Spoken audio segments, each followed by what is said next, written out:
বন্ধুরা এখানে শ্রী গোবিন্দ নার্সারিতে বিবেক আছে, আর বিবেকের হাতে দেখুন এখানে আছে করবি গাছ, খুবই সুন্দর হেলদি গাছ, বড় সাইজের লম্বা গাছ।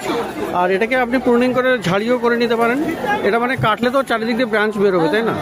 তো খুব সুন্দর ঝাড়ি গাছ আপনি করে নিতে পারবেন। তো কেমন দাম আছে এগুলো? 100 টাকা করে। এটা সাদা কালার, আচ্ছা, হালকা হলুদ হয়, আচ্ছা, পিঙ্ক হয়, আর আরো দু একটা কালার হয়। ডিপ রেডটা হবে না। ডিপ রেডটা হয় না, মানে যেটা বলা হয় বলে দেয়। আপনাদের একটাই অ্যাডভাইস দেবো, ফুল দেখে নিন। ফুল দেখে ফুলের সময় যে গোলাপিটা ওটা লাল লাগে, লাল লাগে, কিন্তু ভবিষ্যতে যখন ফুটবে ওটা কিন্তু পিঙ্ক হয়ে যাবে। পিঙ্ক হয়ে যাবে। বিষয় থেকে ঠকা থেকে বাঁচুন। লাল মানে রেড বলে কিছু হচ্ছে না বা করবিতে একদম লাল, যেটা দেখে নিন, দেখে নিতে হবে। আমার কাছে নেই, ওইখানে বলে দিলাম। আচ্ছা, যাই হোক, তো এটা সাদা আছে, হলুদ আছে, আর হলুদ আছে, সাদা আছে, পিঙ্ক পাওয়া যায়। একটা বাই কালারের আছে। তো এগুলো 100 টাকা করে। তো 100 টাকা করে আপনি পেয়ে যাচ্ছেন শ্রী গোবিন্দ নার্সারিতে।